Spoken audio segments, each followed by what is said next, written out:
We have online surveys, and this can be carried out on specialized websites using any internet-connected device, including mobile phones. Researchers can design their own survey and post this on their website. The researcher will then email people to ask them to go to the website and complete the questionnaire. Now, we also have the disadvantages here and the advantages. Online surveys are fast with quicker response time than other forms of survey, cheaper, easy to complete for the participant, and data collected can be quickly presented and analyzed using IT tools. The disadvantages are the absence of the interviewer to explain open-ended questions, cannot reach potential respondents who do not have access to the internet, and scope for fraud. Some people will just answer online survey to get any incentive being offered and not give honest answer, or they complete this survey carelessly. The next is interviews. This is the third type, which is like when interviews are used, the interviewer or the person asking the questions will have ready prepared questions for the interviewee. Okay, the person answering the questions. Now, advantages of interviews. The interviewer is available to explain any questions that the interviewee does not understand. Detailed information can be gathered about what the interview is like and dislike about the product. It's like being personal. You can make follow-up right away during the interview. Okay, the disadvantages are whether consciously or unconsciously, the interviewer could lead the interview into something in a certain way, resulting in an inaccurate result due to interviewer being biased. Interviews are very time consuming to carry out, and therefore they are often an expensive way of gathering information. We have the focus group. This is where groups of people agree to provide information through a group discussion with the researcher present. The group might discuss a specific product or their reaction to an advertising campaign, for example. This helps the business make future marketing decisions. Groups may also test new products and then discuss what they think of them, explaining what they like and what they dislike about them. Here are the advantages and the advantages of focus group. They are quicker and cheaper than individual interviews. Interaction between the members of the group. They provide detailed information about the consumer's taste and preferences. Okay, for the disadvantages, they can be time consuming and expensive. Discussion could be biased and can be dominated by just a few people, so the researcher will need to be experienced to deal with this. Okay, so let's try to go to the need for sampling. Okay, there is a need to be uh, uh, you have to choose your respondents. Okay, when deciding whom to ask to fill in a questionnaire or survey or whom to interview, a sample has to be selected. This is because it would be too expensive and time consuming to try to include all the relevant population in the research. There are two common methods, random sampling and quota sampling. A random sample is where every member of the population has the same chance of being selected. People are selected at random, often by computer. For example, every 100th name in a telephone directory. The advantage is that people has an even chance of being picked, but not everyone in the population may be a consumer of the particular product being investigated. All right, here.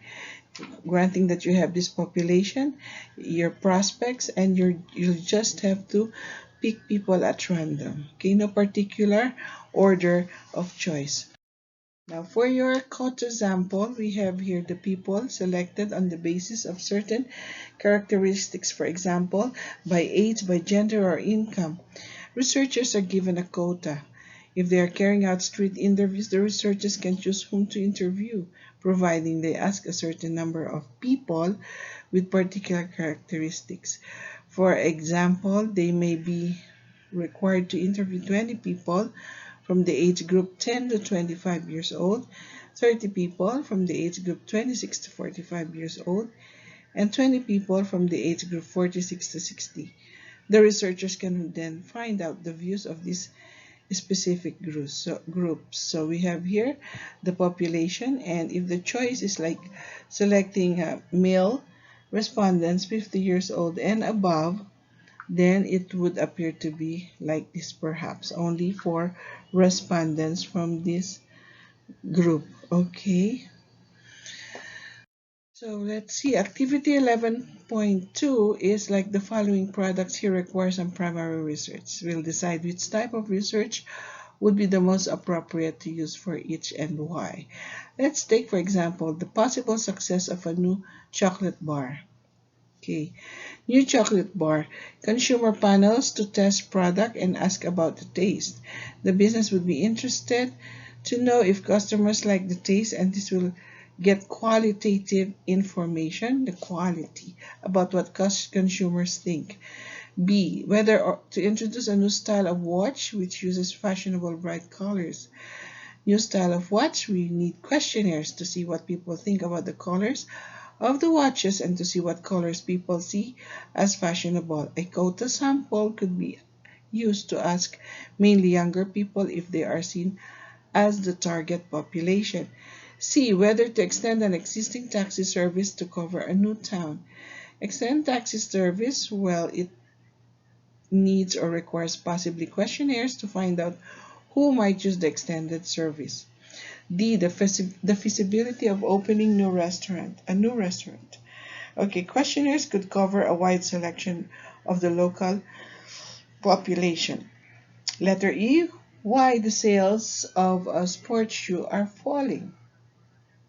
Now let's try to use interviews would gain more in-depth opinion of consumers. Now we go to the secondary research, or the most commonly known desk research. It is the use of information that has already been collected and is available for use by others. The advantages are it's cheaper, used to help assess total market size, carries vital economic forecasts, and quicker to obtain. For the disadvantages, they may be out of date, available to all, or may not be completely relevant. Okay. So now we have some sources. We call them internal sources and external sources. What are they for? These are for us to have our secondary data. Okay, internal sources of secondary data are usually for marketing application like sales records, marketing activity, cost information, distributor reports and feedback, customer feedback. This is what we call the sources of secondary data for your secondary research. Now we have the external sources of secondary data research, which are usually for financial application. We'll be needing journals, other sources outside the business, books, magazine, newspapers, libraries, and the internet. Okay, this all would be helpful in our secondary research. Now we have here activity 11.3, which will give us sources of information gathered by a business, whether we will know whether they're primary data and uh, which is the secondary data. Okay, let's try to see the daily news article. We said here that the newspapers are sources of secondary information, right? So it's secondary here. Sales department's monthly sales figure, secondary. Shop's daily inventory figure, secondary. Traffic count to see how many vehicles pass by, secondary. And primary, I'm sorry. Yeah, primary. Online questionnaire results researching for new product, primary. Market research agencies report on what customers like and dislike about your product, primary if carried out on your behalf. Annual government population statistics, secondary. Data on customer complaints, secondary.